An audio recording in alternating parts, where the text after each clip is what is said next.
Hey everybody, welcome back to Going for Two with Jack Taylor. My name is Jack Taylor. And my name is Hunter too. And you are listening to our week 3 episode. Yeah, episode 4 of the season, but for game number 3, we are reviewing our game against Arizona last week out in the desert that didn't start till 10 p.m. Local time, or no, Starkville time. But Isn't that the same thing as local time? No, local time is where the game was played. Oh yeah, I forgot. Yeah, I know terms. And then we're also going to be previewing our first SEC game of the year. We are super excited to get into the games that really matter. Are we? Though, I mean, this is when we find out if we're good or not. So I'd rather not. I like living in this area where everyone thinks that we're good, except for AP voters. But it's an odd time because usually, I mean, maybe I'm wrong about this, but I feel like Mississippi State's usually one of those teams that gets a little bit of respect, like in the rankings. Like if we win a couple of games, we're usually going to be we're going to find our way into the rankings. You know, anywhere from 20 to 25, and then we can usually do a pretty good job of finding our way out of the rankings pretty quickly. Yeah. But this year, I mean, it's a little bit different. We're kind of have to win some SEC games to get some respect from AP, but it's the college football playoff rankings that usually give us a lot of love and put us in the rankings with 4 losses. But anyway, we're so excited to have you guys back here for another episode, and regardless of what Hunter says, we are excited to head to Death Valley and face off against LSU. But first, we want to tell you guys about a little bet that we have going on here at Going for Two. So every week, we do a pick'em of 10 games across the college football world. The last game always being the Mississippi State game of the week. So 9 games, and then the game that we preview and talk about. And we haven't really had any consequences to that. We just kind of see what our record was, and that's it. Sometimes see what our record was. Yeah, if we're not good, we're not going to talk about it. But through 2 weeks, we're actually tied. And we thought, what better way to start off SEC play and to just put a little bit of incentive on all of this than to have a little friendly wager on it. So we are going to have a competition through our pick'em where the loser at the end of the season, into the regular season, so at the end of 12 games, 12 weeks, we will, the loser will have to buy a hoodie that says transfer to the SIP, a bright red hoodie designed by probably Lane Kiffin himself. It's designed by Juice. Yeah, that's right. So we have to buy, like the loser has to personally buy that and wear it and have a picture posted on Instagram of you wearing it on their personal account. So the stakes are as high as they've ever been because the stakes have never existed. But super excited to have that going on, to finally have a little bit of meaning to our pick'em. And it's pretty much a friendly wager. I mean, a part of the deal is that you cannot delete the picture, so the picture has to stay up there. Has to be clearly in the photo. So kind of excited to see where this goes, and we'll keep you guys updated each and every week of what our record is. Yeah, keep listening to find out what's going on with that. So that was all my idea because I saw that and I saw like I have a link to it, and I was like, wait, that'd be kind of funny. Mm-hmm. And then I was like, oh wait, we're tied, I guess. So I guess we're basically starting with week 0 right now. Yeah, it's a whole new ball game. Mm-hmm. All right, so pretty excited about that. Now let's get into our episode. That took place of my my pregame speech that I usually give, pregame quote, whatever. But now we're going to get into our episode, and we're going to look back at some games from the past week that really caught our attention and the attention of everybody else in college football. So first game I want to talk about was App State at Texas A&M. Hunter and I, we both picked Texas A&M to win this game because, why not? But tell us about what happened in this one. Yeah, so you see the score, 17-14. Mm-hmm. That is not what this game was like. App State held the ball for like 40 minutes in this game. Mm-hmm. 40 out of 60 minutes, App State had the ball. Mm-hmm. Texas A&M's great defense, the one we've heard about for, multiple years now. They lit up like multiple 8-minute drives. Yeah. which is nuts. And just App State insane. running down their throat. I mean, just take 4 or 5 yards every time. And it was just demoralizing for Texas A&M. And I think it was Texas A&M throughout this entire game had 7 offensive snaps on App State's side of the 50. Oh my gosh. Which is nuts. Yeah. They get one of their touchdowns off of a A-chain kick return touchdown. When that happened, I was like, okay, this game's changing, but then it didn't. So it was just wild to see. Yeah. I did see that through 2 games for Texas A&M. They played Sam Houston State and they played App State now. They are the nation's most efficient red zone offense. They've scored every time they've been to the red zone. How many times do you think they've been? I sent this to you, I know. All right. If just take me a little guess. If I gave you that lead up and you didn't know the answer, you'd be like probably five or 6. You'd probably be like, yeah, they won by like 430 in the first week. Probably like 4. Yeah, they've been to the red zone 1 time. You know what? That's all I'm gonna say about that. So, anything more on that game? No. App State had 22 first downs. A&M had 9. There you go. Yeah. It's ridiculous. We really joke about Iowa's offense a lot for Texas A&M to be doing this against App State. But you know. Yeah. A&M is going to get to bounce back this week playing Miami. Is it in College Station? Yeah. I know we'll talk about that later. But yeah. So not just an easy week after this game against App State either. So anyway, next game we're going to talk about that happened last week was Marshall at Notre Dame, another massive upset. Notre Dame coming off of a narrow loss to Ohio State, where it kind of seemed like, okay, I mean, Ohio State's one of the best teams in the country. Of course they're going to lose, but the fact that it was close was pretty impressive. Then Marshall comes into South Bend and wins 26-21. A pick 6 late kind of sealed it, made it a 2-score game, and then Notre Dame scored the 1 touchdown to bring it within 5. But man, that was a wild one too. Yeah, that game wasn't even close to on my radar. I never thought for a second about. I mean, didn't think about it going on the pick'em or anything. So not even close. And then we did see right after that, Marcus Freeman, who's their new coach after Brian Kelly's exit, is the first Notre Dame coach to go 0-3 in his first 3 games. So he also just converted to Catholicism. Really? Yeah. There you go. Maybe touchdown Jesus will be with him now. But Oklahoma State beat him in the bowl game, and then Ohio State and Marshall now. So 0-3 in those first 3 games, but maybe there's a big switch that'll help him. All right. So the last game we have here is Alabama at Texas, and it was a game that I said on the podcast last week that this game will easily clear the spread. It was was it a 20-point spread? I think it may have been 24. Yeah, that didn't happen.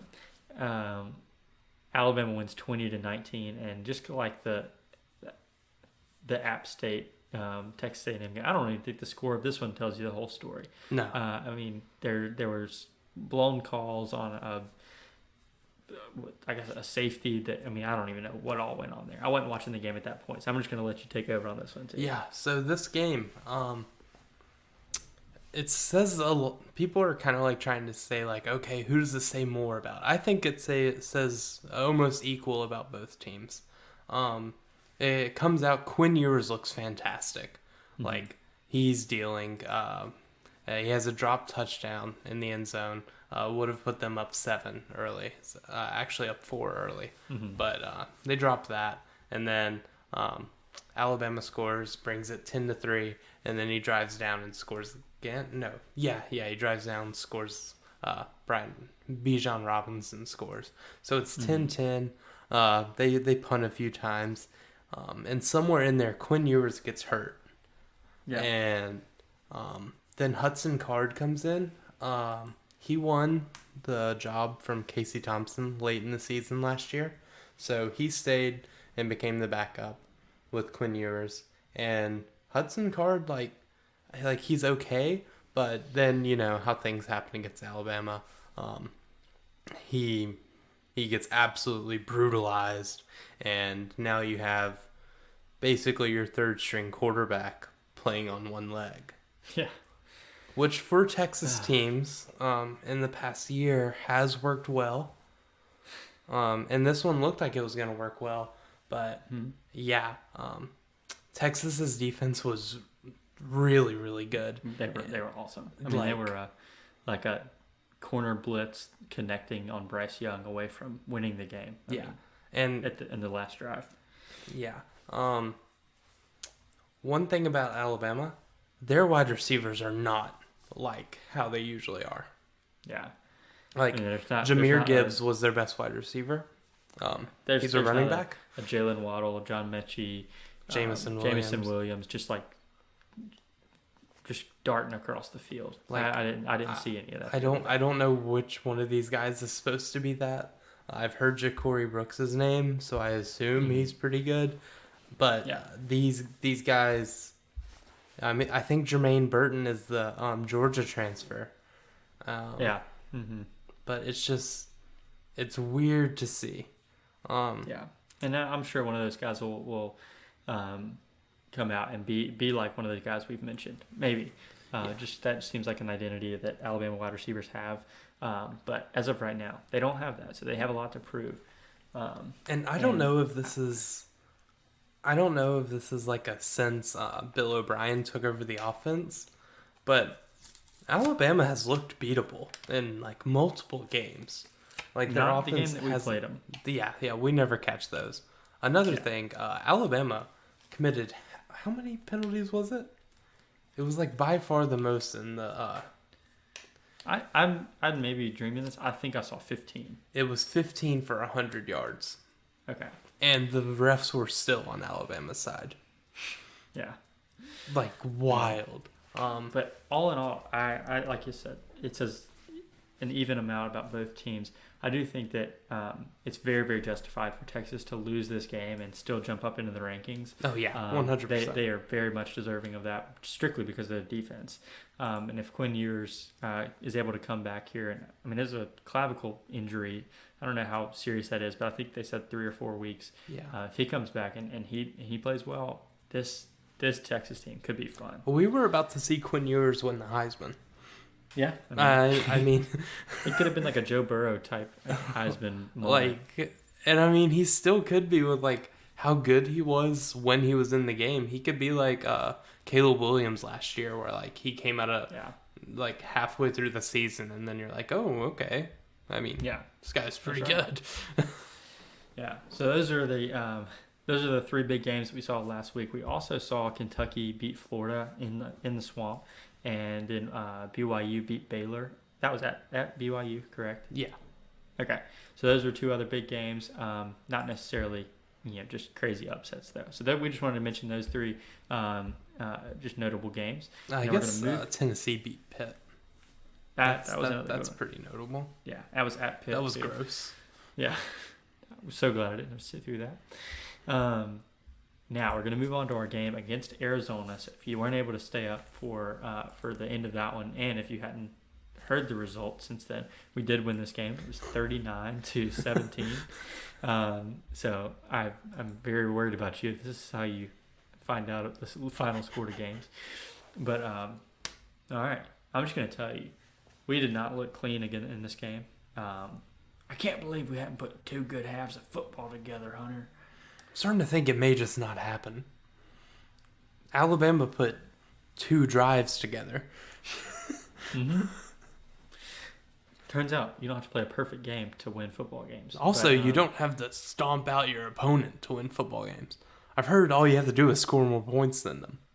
Yeah, and we covered. We doubled the cover, so I think we're fine. We're 2-0 against the spread. Yeah. Alabama can't say that.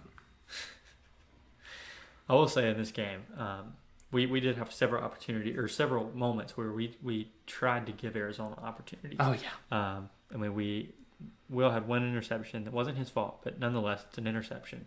We had a fumble by Jameer Calvin. We had a fumble by Jaquavius Marks.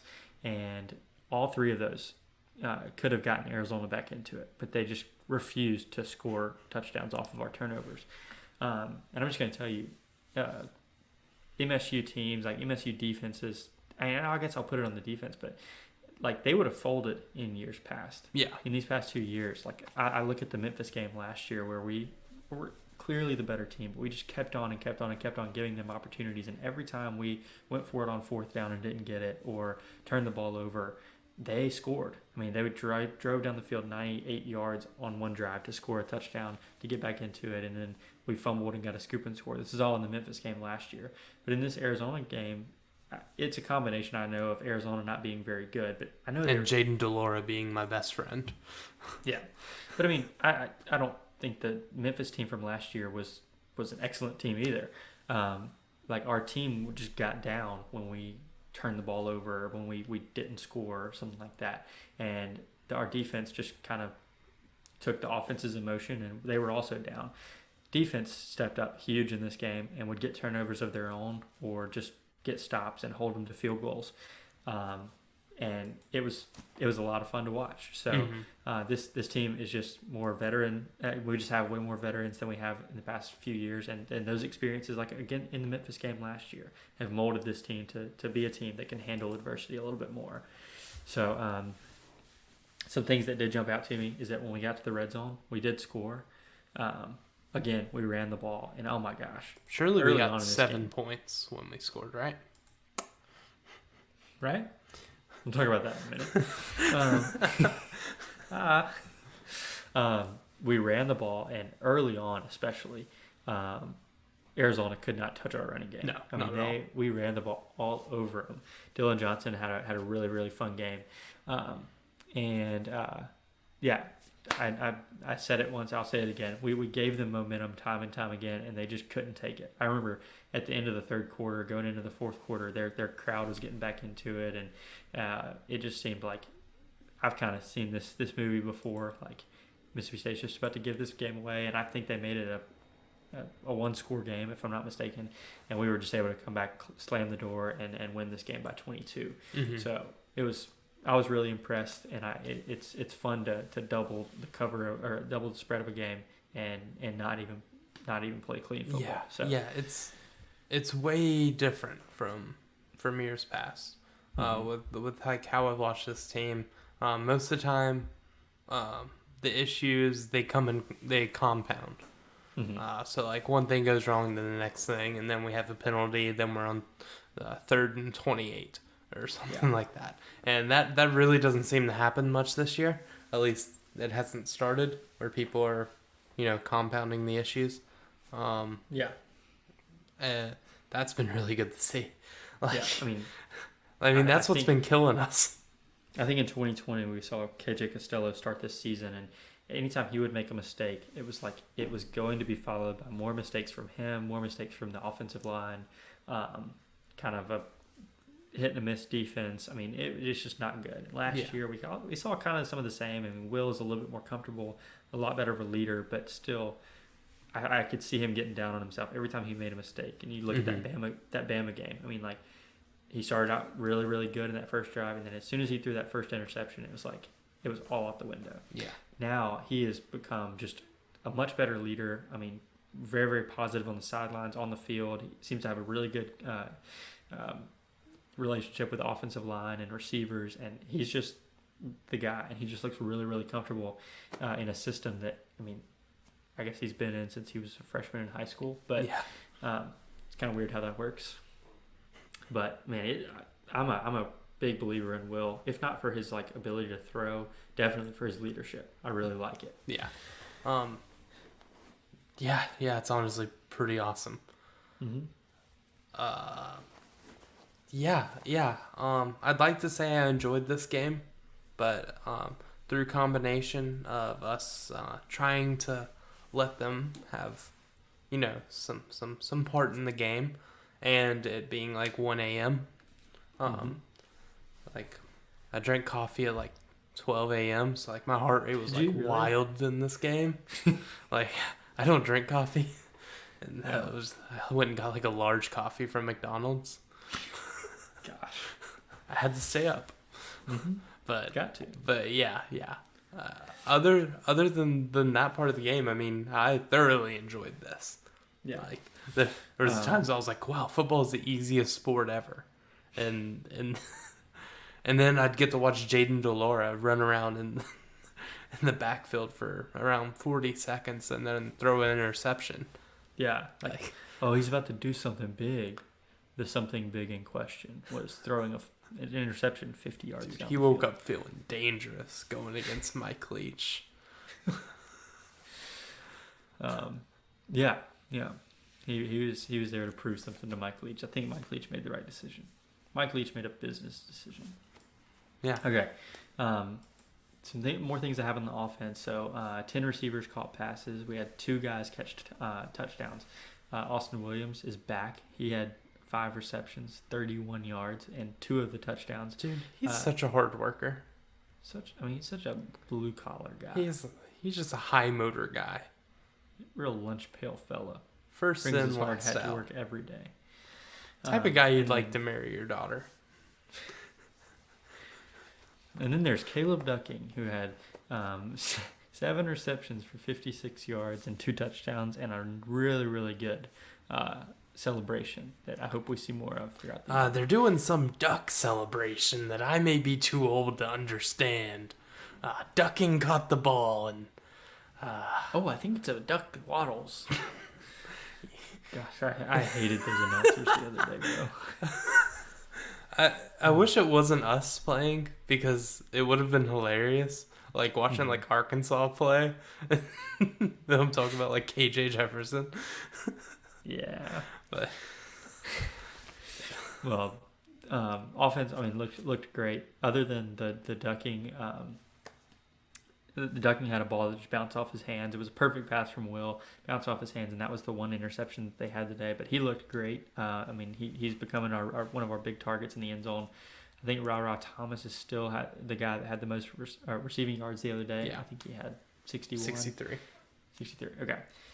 But yeah, everybody looked good. Just the 2 guys catching touchdown passes, though, with both of those, Austin Williams and Caleb Ducking catching multiple. But yeah, I thought the receivers looked great again, and it was good to see Austin Williams kind of return to not just having 1 catch for 5 yards or something like that, but he made an impact, and I'm glad to have a guy like that on the team for sure. Mm-hmm. Now, the couple things that we did see that were wrong, I think, were just the 2 missed extra points, really. Massimo Biscardi, man, that was brutal to watch. I was listening to this game on the radio coming back from Laurel, and it's sad on TV when you watch your kicker miss an extra point, but when you have to hear it on the radio and you're like, wait, what? You just kind of have to imagine what it looked like. Dude, he missed left on the first one, like not that bad, and then missed farther left on the second one. And there like wasn't much time between it. Like usually it's like an overcompensation. Yeah. Like I'd take if he doinked it off the right upright. Yeah, but missing left and then left and then lefter. Oh gosh. So luckily Mike Leach learned from last year not to just send him back out there for a 3rd kick, and Ben Raybon came out and he had a pretty good game. He had 3 extra points after that and 2 field goals. His longest one was 39. And then he was also our place kicker, and he hit all 8 kickoffs to the back of the end zone. So he kicked them out of, like, didn't even land in the end zone. It was just gone. And, if they had landed like 2 or 3 yards deep, you might get to count that to like the thin air in Arizona or something like that. I don't really know how that works. Dude, they were nuked. But they were killed, and I'm really, really glad that we have him out there. Is he left-footed? I have no clue. Okay. On the broadcast, they didn't say that we changed kickers until like 4 minutes later. Gotcha. I was like, I love Italians. I was like, never mind. Okay. I did see Massimo. He's a transfer from Coastal Carolina. Massimo Biscardi is, and he missed 2 extra points all of last year. And so somebody was like, all right, we're good. He's missed all of them for the year. SEC so kickers, am I right? That's right. But yeah, only other thing I wanted to touch on in this game, was the run defense. Run defense was incredible. So after the first drive, I saw that we gave up 1 yard on 20 carries. So that's fun. I think I heard that from Thunder and Lightning. So thank you, Robbie and Haydad, for that stat. But yeah, 1 yard on 20 carries after the first drive. The first drive did kind of scare me. It looked like they were just going to have their way with us the whole game. But I think, you can tell a lot about a team by if their first drive looks good, and their first drive looked great. After that, not really much of anything. Yeah. We kind of figured out Jaden DeLar pretty quick, and that running game too. So that was fun. Mm-hmm. Did enjoy. Yeah. And a little bit more on our defense. We also tied the turnover battle 3-3. Talked about the 3 turnovers that we had on offense, but the 3 that we forced defensively were all interceptions. 1 for Forbes, 1 for Jalen Green, and 1 for Watson. Can people stop being upset at Watson for not scoring on that pick? Yeah, like if Jet Johnson caught that ball and turned around to see if somebody was about to tackle him, I want you to act like you're the comment section. Wow, what a high IQ play from Jet Johnson. He wasn't going to fumble that ball. That's just that high IQ from a guy like Jet. I'm glad he's keeping his head on a swivel. Yeah, 2 hands on the ball, high and tight. And if we didn't have Nathaniel Watson get tackled on that play, we wouldn't have seen Will Rogers just absolutely put him on the table. And on the goal line to Austin Williams on 4th down and like 2 or 3, just 4th and goal. It looked like we were about to just not have a play run. We were just going to try to draw them off sides and then probably kick a field goal or something. Well, Will Rogers was just looking over at the sideline, looking like he was about to do exactly what I just said. And then all of a sudden he just runs up to the O-line, drops back into shotgun, and then just runs a play. This all started with 5 seconds on the play clock. It was one of those trademark Will Rogers, just like the ball touches his hands and he's already throwing it. Yeah. To Austin Williams, and it was perfect. And I don't know how teams can't just know that that's about to happen, but it came out after the game that was all Will Rogers' idea. I mean, that was completely called by him, and I love it so much. I love Will. Remember what I did in 2020? Yeah. I was I didn't really have much reason to. I don't think he's that great. Is he that much better than KJ? and it's that right there, just the willingness and the ability to just kind of roll the dice, and you trust yourself, you trust your receivers, you trust your offense to not you're running a play that quickly, that haphazardly, and you're trusting everybody to do exactly what they're supposed to do, not false start or anything like that. And it worked perfectly. So really, really proud to have that guy as our quarterback. But as far as I'm concerned, we don't have anything else for the Arizona game. Actually, I do have one thing. Ooh, okay. Talking about the Jameer Calvin where he got stripped. I did think it was fun on the message board when people were like, "He's just not strong enough for SEC football." I was like, "Bro, that was Pac-12." Also, Pac-12. And it was full force. That guy just had his whole arm wrapped around the football. It was a perfect play by the defender. Also, but it was the Pac-12 and guess where Jameer Calvin came from? I actually don't know where he came from. Washington State in the Pac-12. Yeah. And it was just fun seeing the message board just be like, "It isn't strong enough for SEC football as we're playing Pac-12 game." Yeah. It was a good time. They had a weird crowd. Crowd shots were strange. Yeah. That's all I got. No. Well, now we're going to be moving into our LSU preview. And Hunter, you took the bulk of this on the script, so I will interject here when I have some stuff, but I'm going to let you take it from here. Okay. So first of all, I do not like being favored at LSU. I've never experienced this. I don't know what to do with my hands.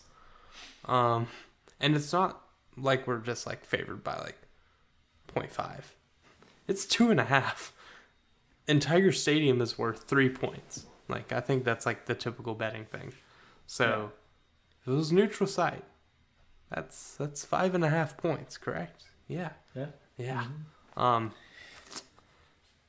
Yeah, that's... I think I did see it on Twitter. It was the first time that we've been favored at LSU since like maybe 2000. It was 2000 that I saw, but people also couldn't find the line. They were just gonna, say it was good or whatever. And I think that was a very controversial game where LSU fumbled, but didn't fumble. I'm not gonna lie, I don't remember it. Not gonna lie, that was the first time we ever played LSU in my lifetime. So yeah. Fun thing about this game, our boy Jaden Daniels is finally playing against Mississippi State.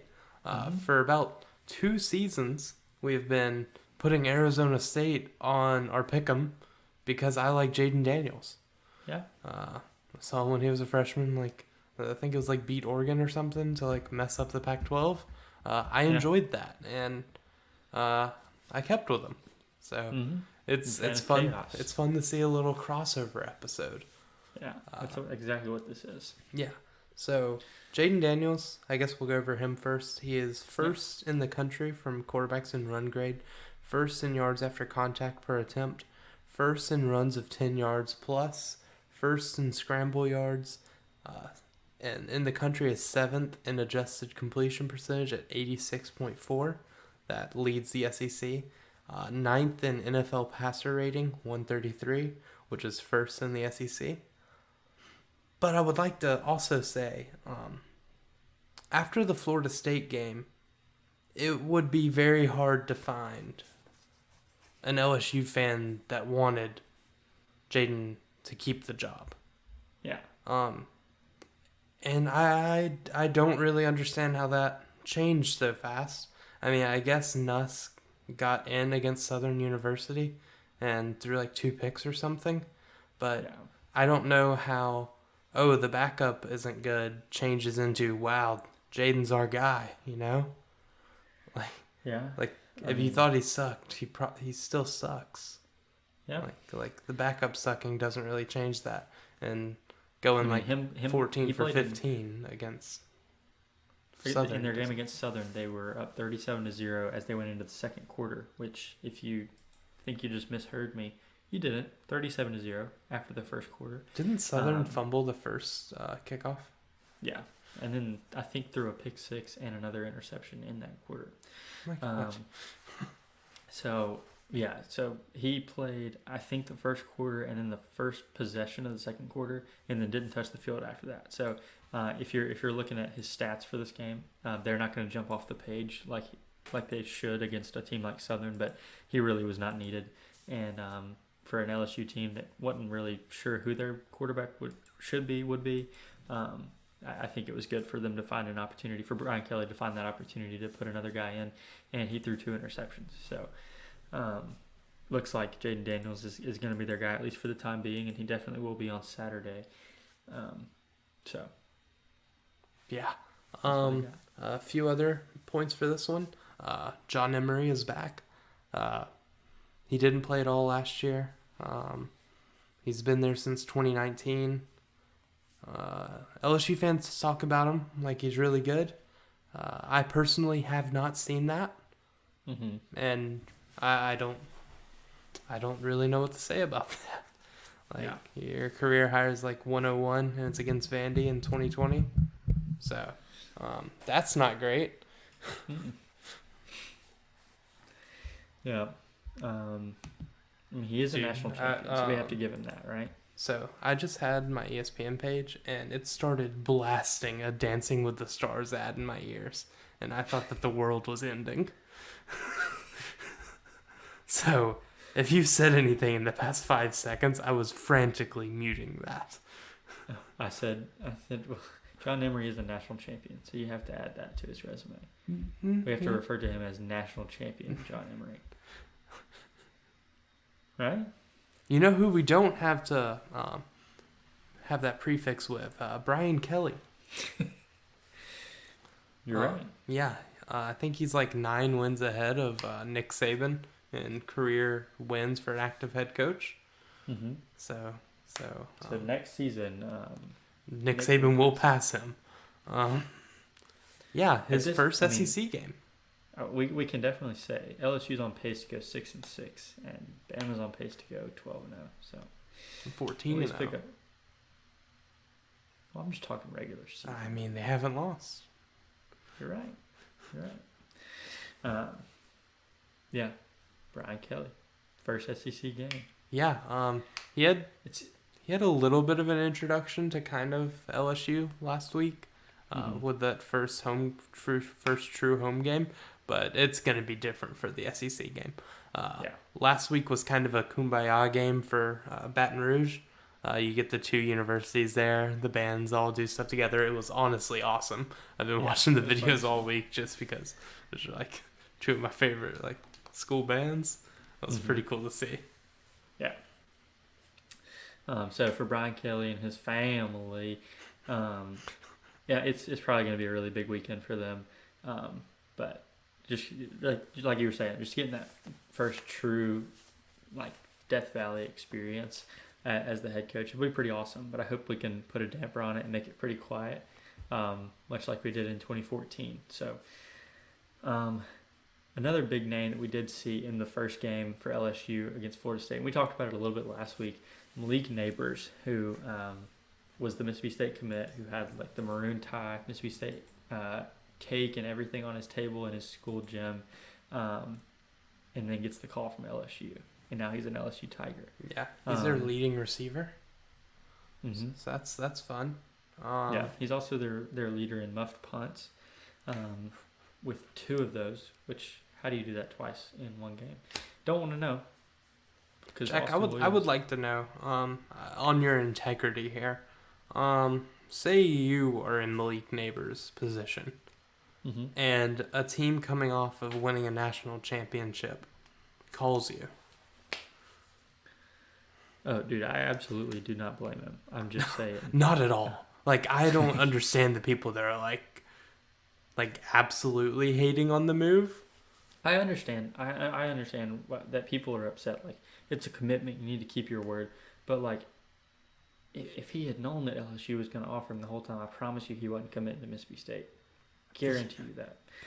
The fact, like, everybody's committed somewhere until the freaking best team of all time, is trying to reload and they want you to be a part of it.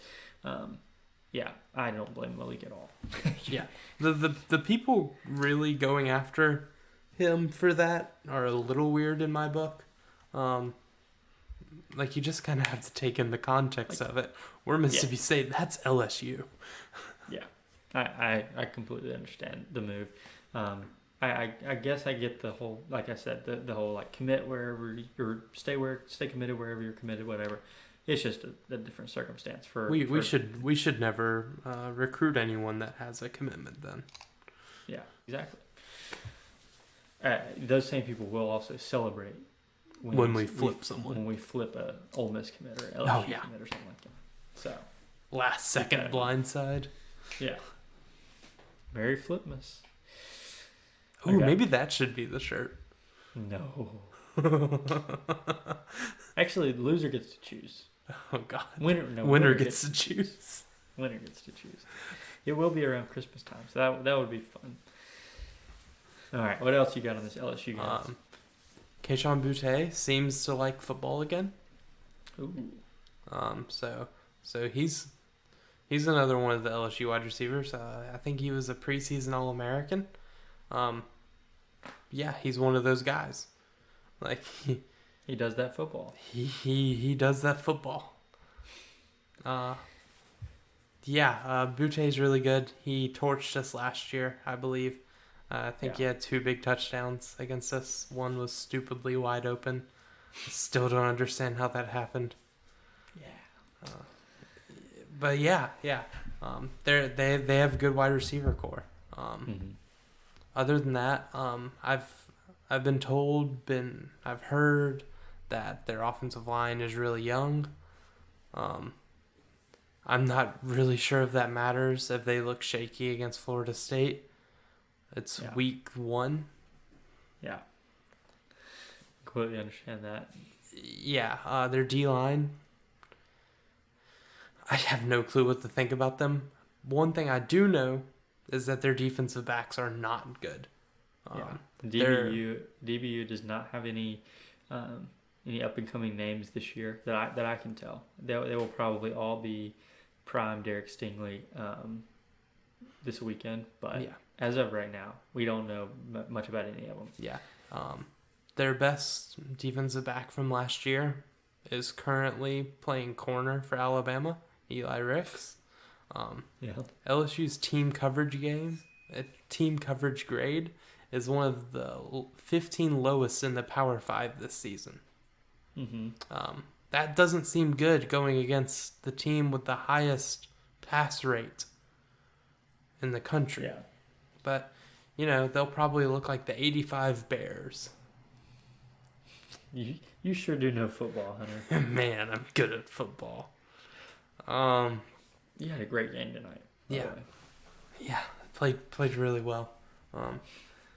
Another thing, it's just been weird on Twitter when just being able to see people talk about Mississippi State, and there's just LSU fans. They're like, this high tempo offense is going to be a problem for us, but I think we'll be able to neutralize it by just milking the play clock. And I'm like, okay, well we're not high tempo. We have the second highest percent of the game that we control. Just time of possession. Yeah, that's what it is. It's late. I think we should start calling up the percent of the time that we have the ball. Otherwise known as time of possession. And then some reporter asked Brian Kelly about our high tempo offense. And I was just very confused. But yeah. That's all I got for this game really. Until we get to our picks, may have a little bit more. But I think Jaden's gonna be good. Gotta watch for him running. He's a little bit different than anything that we've played in the Arnett era. Closest comp would be Mike Wright at Vanderbilt, I guess. Flat out speed guy. I mean, you can't compare him to a KJ Jefferson where KJ's just going to get his yards, and we've never played a fully healthy Matt Corral, so. Yeah. I mean, it might be one of those games where we just have to put up with, 10, 15, 20-yard runs here and there. And just kind of limit them when we can. I know that kind of sounds self-explanatory, but that also means we're going to have to understand we're going to be frustrated at times, while Jaden Daniels is on the field because we're not going to be able to stop him every time. He's going to find the edge, or he's going to find some break in our D-line, step up in the pocket and just run forward. We've thought about, or I've thought about personally, it's one of those guys you kind of have to spy, put somebody in the middle of the field, just eyes locked on him. But when I think about it, I'm not really sure if we have anybody fast enough in our linebacking core to do it. Jet Johnson. Jet Johnson's a high motor guy. He'd be able to handle it. He's the most sure tackling guy on the team. You'd think, right? And then Watson, I mean, he's kind of the same build as Jet, probably just the same amount of speed too. What? Just doesn't have that first in, last out mentality. He just doesn't wear a hard hat to work every day. You just never mind. Okay, so I'm not sure who that would be, or if we're gonna even do that. I'm not sure if that works with a 3-3-5. I don't know anything about it. Does. Defense. It's just the personnel that would be the issue. Anyway, that's gonna do it for our LSU preview until we make our picks here in a little bit. But we're going to go through our picks for the week, and I want to give a big shout out to Courtney Purvis for going a very, very unexpected and unprecedented 8-2 in last week's pick'em. So congratulations! And one of those misses was Texas A&M. So, what did she miss? So what? she only missed one reasonable pick. Oh, she missed Vanderbilt. She picked them to beat Wake Forest.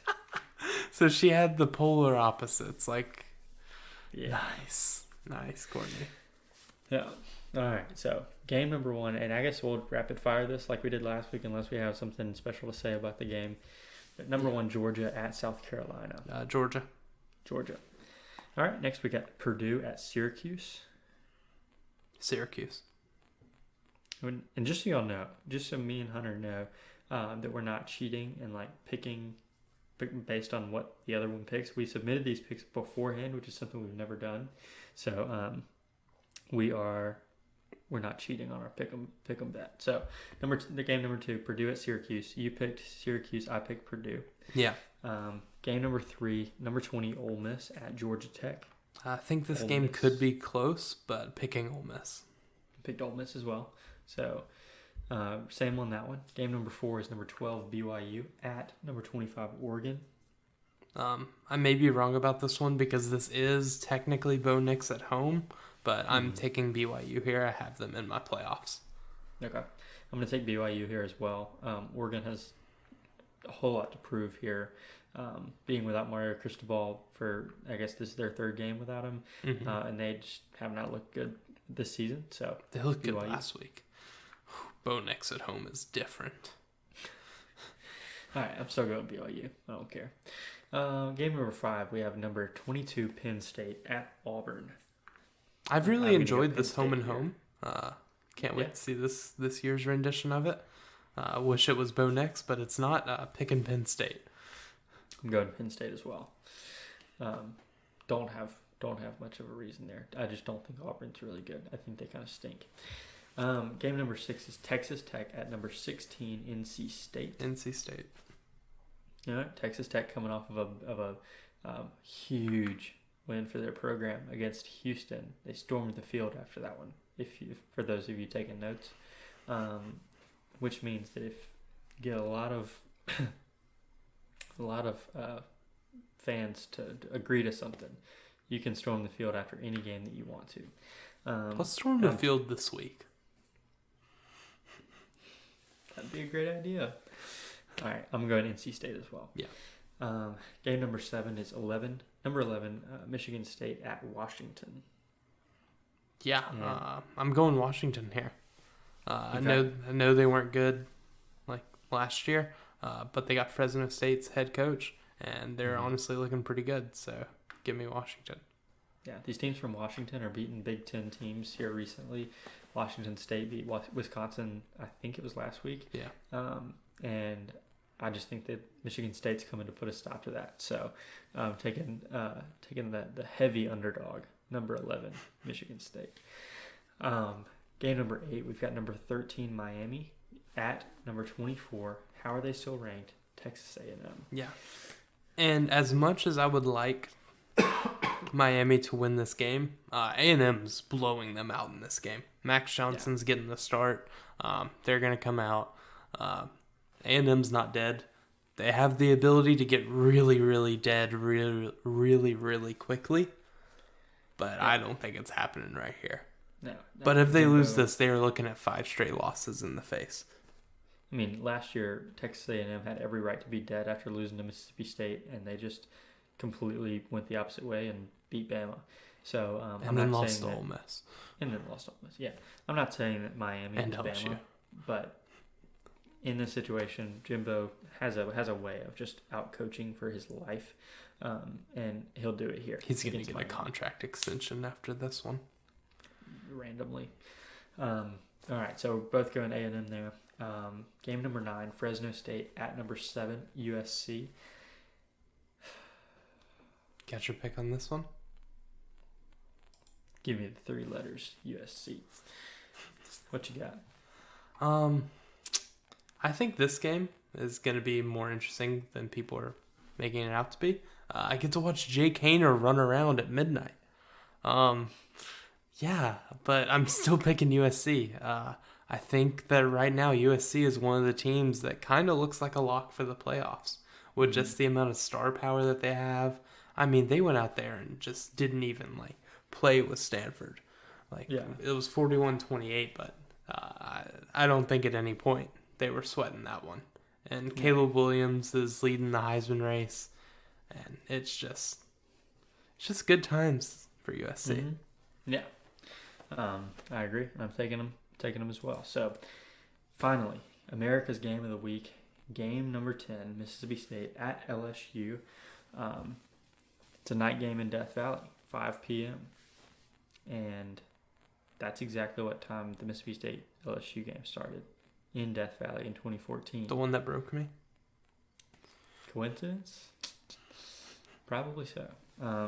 It's probably just what time night games start in Death Valley on ESPN. But anyway, what's your pick here? Give me Mississippi State. I've looked at all the stuff. The only reason I wouldn't pick Mississippi State is if, like, LSU was one of those teams that we were scared of, and in previous years, I don't think they are. No. I mean, you talked to this week about this Mississippi State team, and, it's been the same team for the last 3 years. I mean, we're seeing the same guys, but just 2 years older than the last team that was there, minus the guy that threw for 623 Austin Williams is the only receiver on this team that caught a pass in that game. Well, there you go. But this team, I'm really not sure that we've seen them in just an extremely hostile environment. I mean, last year Auburn, we saw them A&M. at A&M, at Auburn.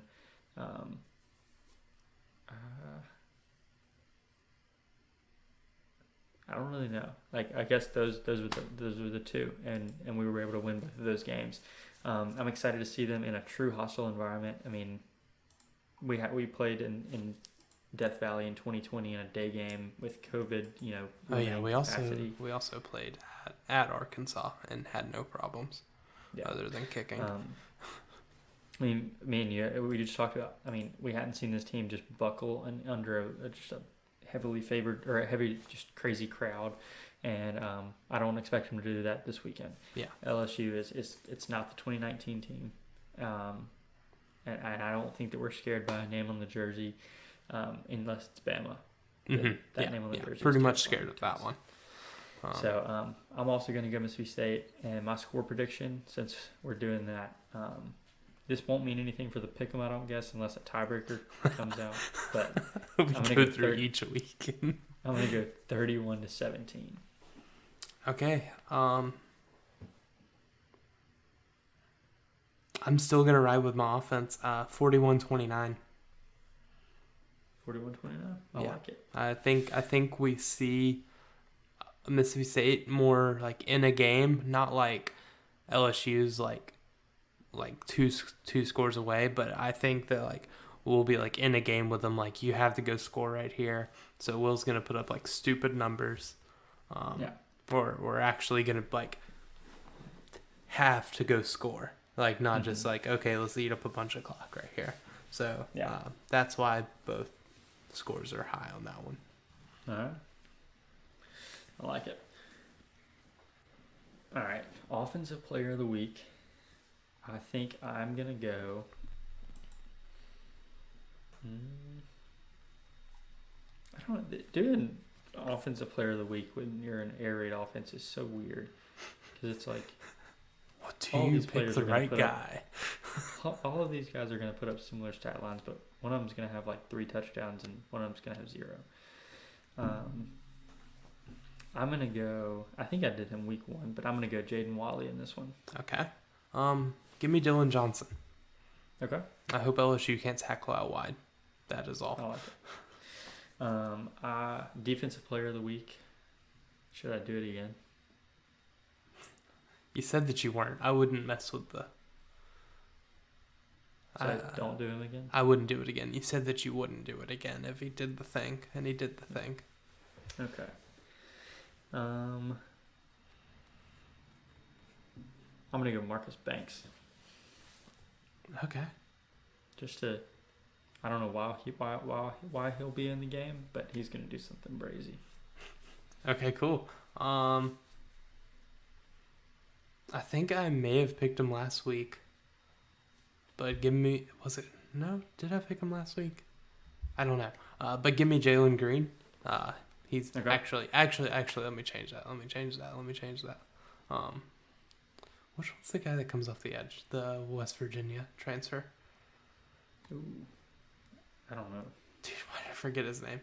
I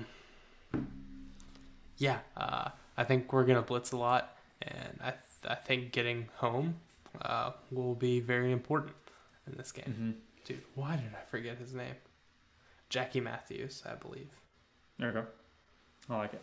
While you're confirming that, I will move on to our Instagram questions, which is our absolutely favorite part of the year. Yeah, our Jackie favorite Matthews. part of the episode. Let's go. Favorite part of the episode, Instagram questions, and we thank you guys so much for sending those in today. Didn't get too many, so we're going to run through these pretty quick, rapid fire. And we're going to start with Baseball James 11. Are you worried about Butte and LSU getting John Emery back? No, it's not going to hurt me. I hate you so much. As it did put a question mark on it, so is it really a question? I'm not really sure about that one.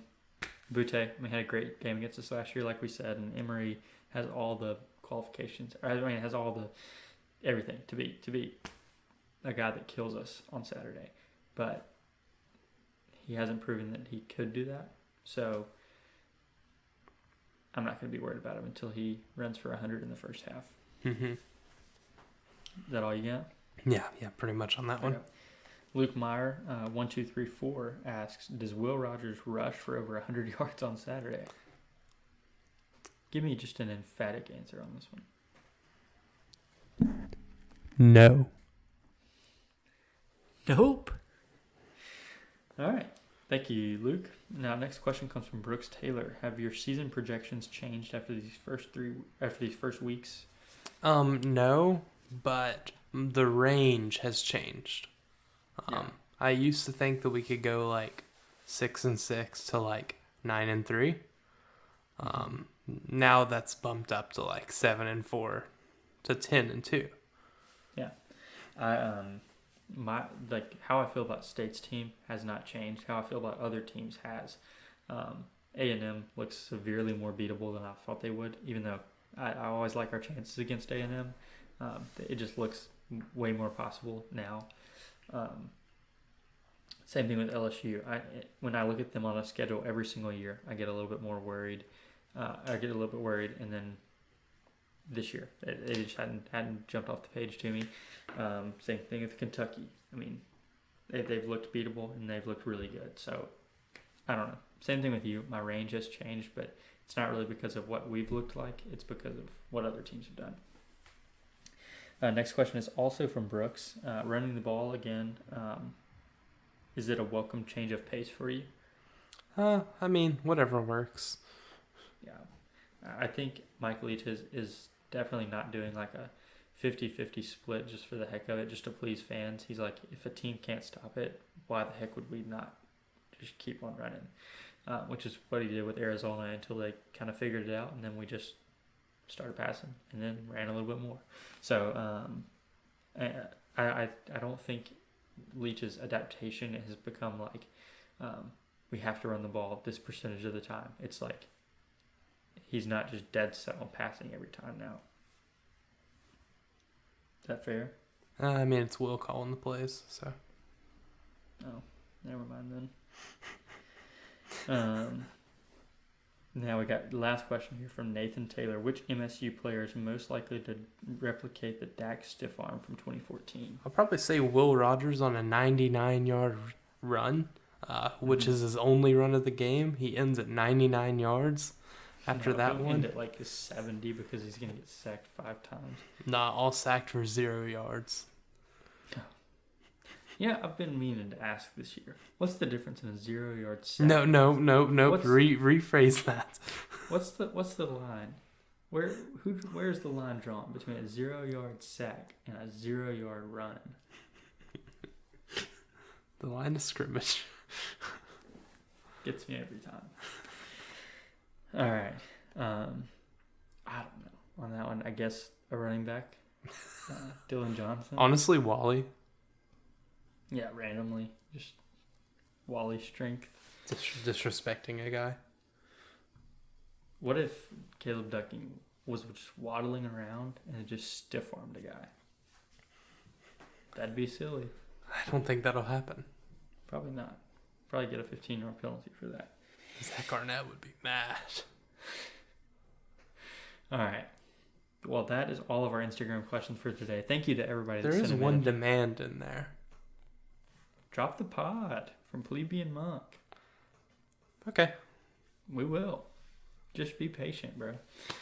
All right. So that's going to be it for the episode today. Thank you guys so much for listening. Thank you for sending in Instagram questions. And thank you so much for just being interactive and interacting with our social media. It means a lot to us. And you guys are the reason that we do this. So we want to do exactly what you guys want us to do on the podcast. So we want this to be interactive, and we want you all to give us ideas anytime that you have them. Just shoot us a DM, and we will be sure to at least consider the idea. It may be a stupid idea, so we'll at least roast you. We'll at least mention you on the podcast and say you had a terrible idea. Anyway, that's all that we have tonight, and we are super excited for another weekend of Mississippi State football. We will see you back here next week on Going for Two with Jack Taylor.